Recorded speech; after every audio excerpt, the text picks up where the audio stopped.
Here we're going to solve a linear programming problem.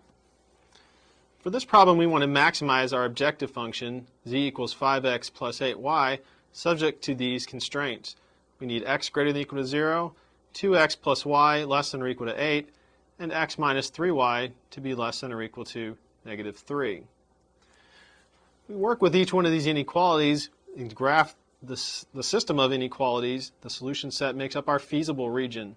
So we're going to go ahead and sketch a graph. We're going to draw a grid over here. 1, 2, 3, 4, 5, 6. 1, 2, 3, 4, 5, 6. We're going to use a scale of 2. So we're going to go up to 12, 6, and 12 there. And we're going to look at each of these inequalities and then sketch the system of inequalities. So here we have x greater than or equal to 0. Again, if we consider the equation x equal to 0, x equal to 0 is the y-axis. We want x to be greater than or equal to 0, so that puts us over here to the right. Look at our next inequality, 2x plus y is less than or equal to 8. If we set that up as an equation and solve for y, we'll get that y is equal to negative 2x plus 8. We want to go ahead and graph the line y equals negative 2x plus 8. Our inequality is non-strict, so we're going to use a solid line.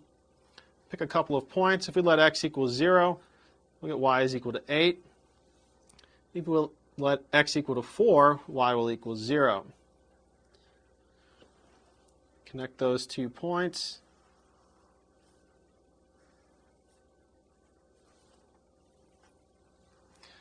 And we're going to need to shade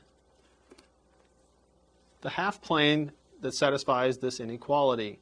If we pick a test point, say the origin 0, 0, and put that into our inequality, we'll get 0 plus 0, that equals 0. 0 is less than or equal to 8. That's a true statement. So we're going to shade the half plane that is below our line.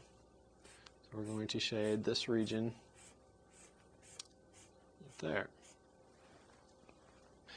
Next, we're going to look at our last inequality constraint.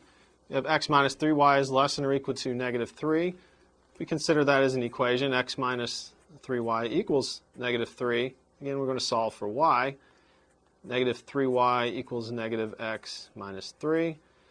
Y is equal to 1/3 x plus 1. The inequality is non-strict, so we're going to graph this line with a solid line. We need a couple of points again. If we let x equal 0, y is equal to 1. That'll put us right there. And if we let x equal 3, then y will equal 2. Go 3, 2. I'm going to go ahead and graph that. So here we have y is equal to 1/3 x plus 1. And this line is y equals negative 2x plus 8. We want to again shade the half plane that satisfies this inequality. So we're going to pick a test point. We'll use 0, 0 since it's not on the graph of our line. 0 minus 3 times 0, that's still 0. 0 less than or equal to negative 3, that's a false statement.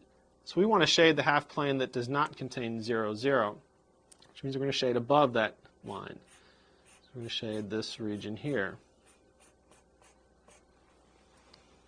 Now our feasible region for this problem is going to be where the overlap lies. We need to be to the right of the y-axis. We need to be above the line y equals 1/3 x plus 1. And we need to be below the line y equals negative 2x plus 8. That puts us in this region right here, the triangular region. We need to find the corner points for this region. Let's see, these are going to be y-intercepts for our two lines, and we'll need to find the intersection point for that line. So our corner points, so far we have this point right here. This is going to be 0, 1. That's the y-intercept for this line. This point is 0, 8. That's the y-intercept for that line. We need to find out where those two lines cross. So we're going to set the two y's equal to each other. So we'll have negative 2x plus 8 equals 1/3 x plus 1. We need to solve this for x. We'll go ahead and subtract 1/3 x from both sides. So this will be negative 7/3 x plus 8 equals 1. Negative 7/3 x. We subtract 8 will be negative 7. We're going to multiply both sides by negative 3/7, and we'll get that x is equal to 3. We know the x value is 3. If we plug that into our equation here, we'll see that y is equal to 2. And so this is our point of intersection, 3, 2. So we have 3 corner points, 0, 8, 0, 1, and 3, 2. Since we know that the maximum value of our objective function must occur at one of the corner points, we simply evaluate the objective function at each of our 3 corner points. So we're going to list our corner points, and we're going to use those to evaluate the objective function. So we have 3 corner points, 0, 8, 0, 1, and 3, 2. Put in 0, 8 into our objective function, we'll have 5 times 0 plus 8 times 8. That gives us a value of 64. Put in 0, 1, 5 times 0 plus 8 times 1 gives us a value of 8. 3 times 2, 3, 2. We get 5 times 3 is 15 plus 8 times 2. So we get 15 plus 16, which is 31. So we can see that the maximum value for our objective function is 64, and it occurs at the point 0, 8.